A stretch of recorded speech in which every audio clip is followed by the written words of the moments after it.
Well, my thing is, technically, is that a violation of the law? Yes. But is it a violation of the spirit of the law? It appears that it is not. Welcome back to Courtroom Files, where real cases unfold with shocking twists and jaw-dropping drama. Today's case is State of Texas versus Frank Garza, and trust me, this one is unlike anything you've seen before.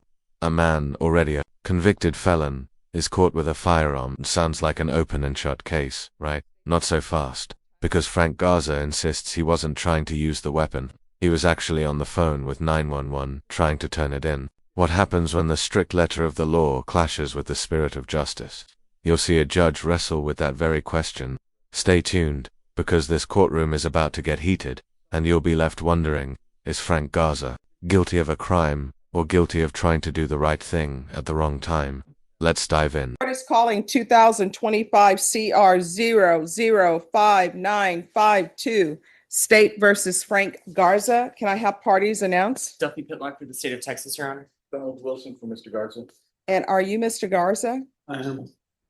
Counsel, have you received all discovery and did you review that with your client? Yes, I have, Your Honor. Court will find that the state is in compliance with discovery.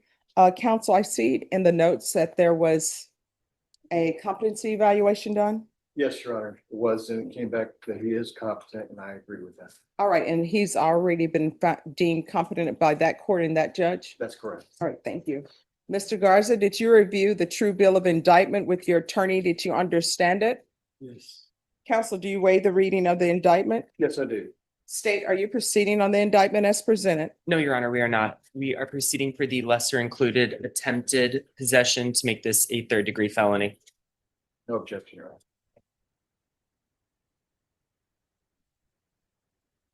Here's where the legal technicalities kick in. The state isn't pushing for the harshest charge available. Instead, they're moving forward with a lesser included offense, attempted unlawful possession of a firearm by a felon. That's still a felony, carrying 2 to 10 years in prison and up to a $10,000 fine. Now, think about that. Even though Garza claims he picked up the weapon to hand it over, the law doesn't care about intent at this stage. It only cares that he, a convicted felon, was holding it. Question for you: should the law always go by the book, or should context matter? Drop your thoughts below. All right, did you review the court admonishments with your attorney? Did you understand it and sign it in all the appropriate places? Yes, ma'am. Did you understand that the state is proceeding on the lesser included offense of attempted unlawfully carrying a weapon with a felony conviction as a third-degree felony? The range of punishment is anywhere from 2 to 10 years in prison and up to a $10,000 fine. If you have a plea bargain agreement with the state, the court does not have to follow your plea. If for any reason the court does not follow your plea and gives you more than you bargained for, the fact that you entered a plea will not be used against you, and you will be allowed to withdraw your plea. Did you understand? You have a right to jury trial, a right for you or your attorney to cross-examine and confront any witnesses the state would call, and the right to remain silent. Did you understand by entering this plea, you were giving up those rights? Yes. And did you intend to give up those rights and enter into a plea in this case? Yes. Counsel, has your client been able to provide you with any defenses? Yes, he has. Do you believe he has a rational as well as a factual understanding of the charges against him? Yes, I believe so. Do you believe he's currently competent and was legally sane at the time of the offense? Yes, I do. Mr. Garza, has anyone threatened you, coerced you, or placed you in fear to get you to enter this plea? No. Anyone promised you anything other than the plea? No. Are you satisfied with? Notice how methodical this process is. The judge is making absolutely sure Garza understands every single right he's giving up: trial by jury, the right to cross-examine witnesses, even the right to remain silent. Why? Because later Garza won't be able to argue that he didn't know what he was signing away. These waivers protect the court from appeals and reinforce that the plea is voluntary. But here's the dramatic tension. Can a plea be considered truly voluntary when a defendant feels trapped between a technical violation and months of pre-trial jail time? Something to think about. The way you've been represented? Yes, ma'am. Are you a U.S. citizen? I am. Court will find that defendant has knowingly and voluntarily waived his right to jury trial. Did you review the plea bargain page with your attorney? Did you understand it? Yes. According to the plea, the state is proceeding on the lesser included offense of attempted unlawful carrying of a weapon with a felony conviction. They're asking that your punishment be assessed at 2 years in the prison and you to forfeit the firearm. Did you understand that to be the plea? Hmm. Defense? Yes, it is, Your Honor. State? Yes, Your Honor. Did you review the waiver of appeal paragraph with your attorney? Did you understand it? Yes. And did you sign it in both places? I'm sorry? I did. Did you understand by signing that you're waiving your right to appeal? The only items that can be appealed are written pretrial motions that have been filed, heard, and ruled upon by the court. Did you understand? Counsel, are there any such motions? No, Your Honor. Then to the lesser included offense, how do you plead? Guilty, not guilty, or no contest? No contest. State any evidence? State offers State's Exhibit 1 and all attachments, Your Honor. Okay. All right, state you may be excused. Thank you, Judge. Did you review the waiver and stipulations with your attorney? Did you understand it and sign it in all the appropriate places? Again, did you understand you have a right to jury trial, a right for you or your attorney to cross-examine and confront any witnesses the state would call, and the right to remain silent? Did you understand that today the state will be presenting evidence in the form of witnesses' statements and police reports, but most importantly, there'll be no live testimony? Did you understand? Court will find that defendant has knowingly and voluntarily waived and consented to stipulation of testimony and stipulations. Court will accept into evidence State's Exhibits 1 and attachments and review the same.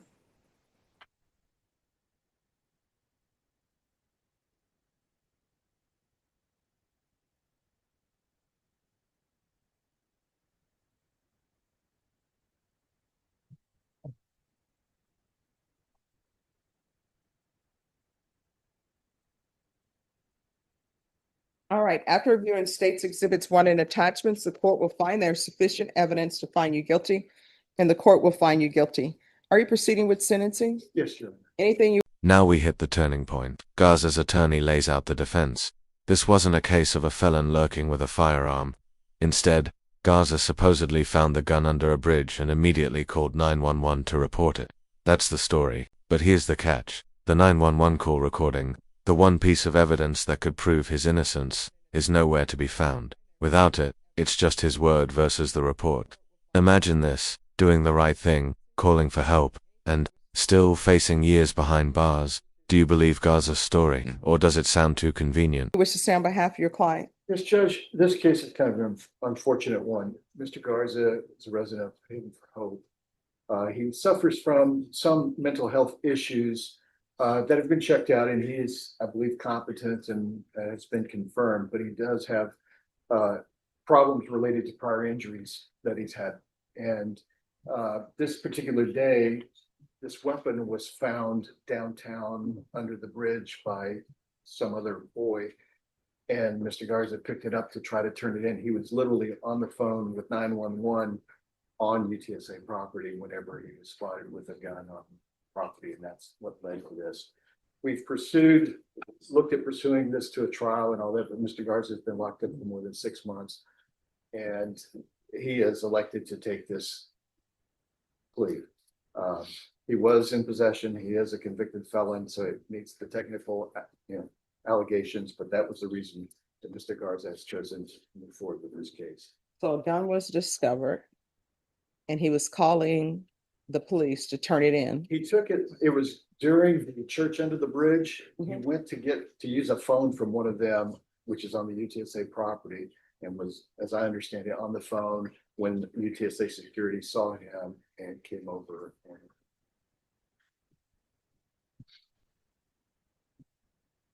And here we are. Well, my thing is, technically, is that a violation of the law? Yes.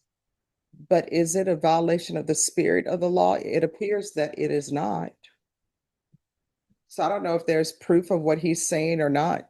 Based upon what I'm reading, it's not what's being said. I don't see it in the police report. So, And with the nature of the offense and the people around, the witnesses, it's a challenge. That's what the defense is faced with, and that's the reason Mr. Garza has elected to. and I'm assuming that's the reason why the state is proceeding on the lesser included. As well as the minimum. All right. Then the court will find you guilty of the lesser included offense. The court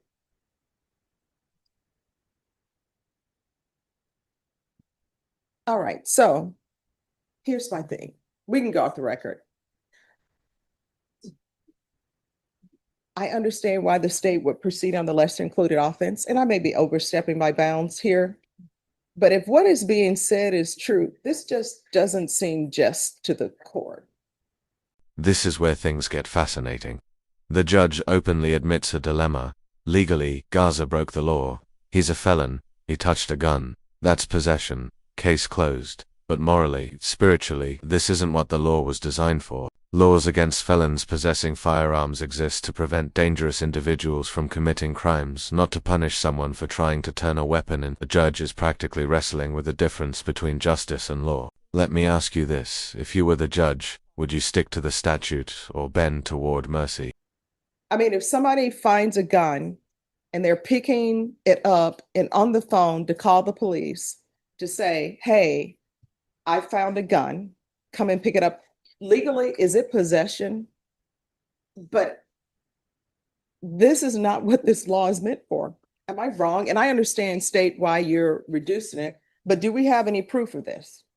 I'm telling you all, if there's proof of what he's saying, that he was on the phone, and it appears that there was the gun didn't have any, wasn't loaded or anything.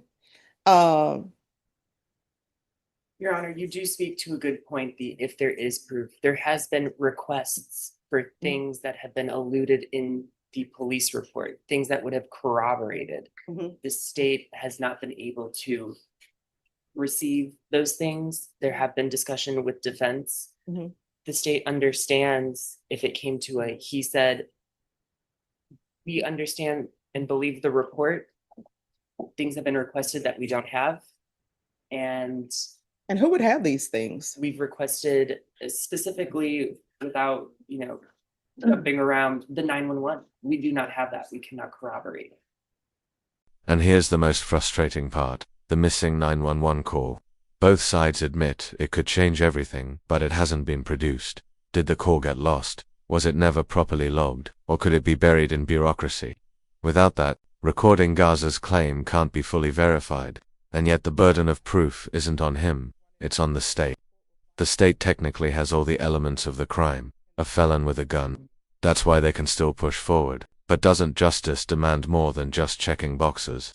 What do you think? Should the court delay until that call surfaces? So where's the 911? Does the 911 not exist? It's been requested and I haven't gotten word back. Now, we believe with the reports, we have the elements. Yes. Yes. No, I mean, you do have the elements, and you actually have the elements for unlawfully carrying a weapon with a felony conviction, because he has a felony conviction. He was carrying a weapon. So I can sentence him now, or if you want to wait, I can not sentence him today, and they can see about the 911 call. And Judge, I'll talk to Mr. Garza. This case was set for a couple of weeks from now. Mr. Garza has asked me to push it up to move the case. So, Mr. Garza, do you understand what's going on? Just a little bit. All right, so here's the thing. You're not allowed to possess any weapons if you have a felony conviction. And then there's some things, if you have a family violence, you're not, an affirmative finding of family violence, you're not allowed to possess any weapons either. And that's what this law is for, right? And so from reading the police report, you're guilty, right? Because you had a weapon.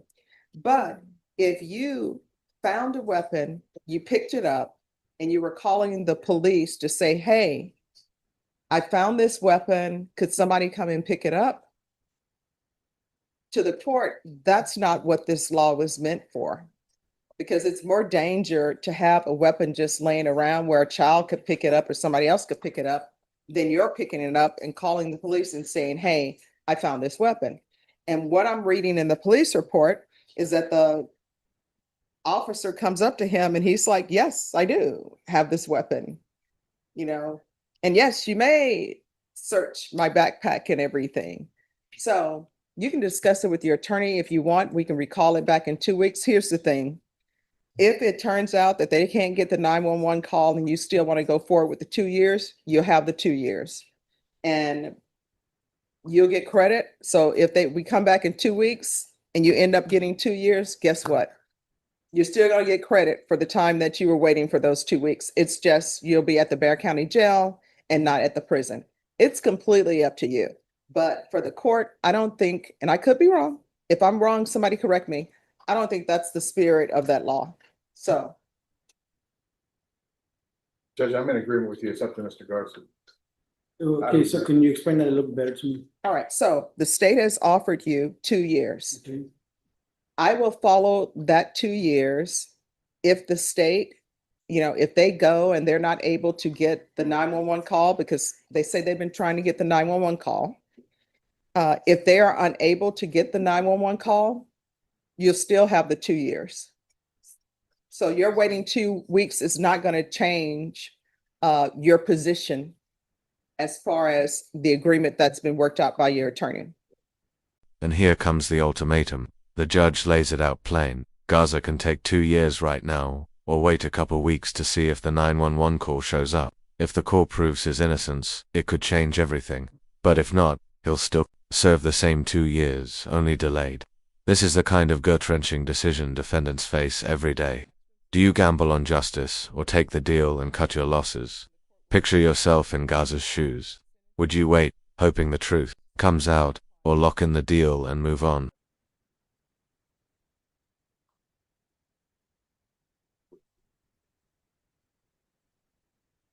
We'll be there, I think. We'll be back in a minute. Or whatever whatever the court says. I mean, if I have no other choice, but yeah, I mean, No, I mean, you have choices. These are your choices. I can sentence you to 2 years today, or we can see if the state can find if the state receives, I don't want to say fine, if the state receives the 911 call, then if the state receives the 911 call, they may decide to do something different than what they're doing now, which may be in your favor. But at the end of the day, worst case scenario, you're sentenced to 2 years.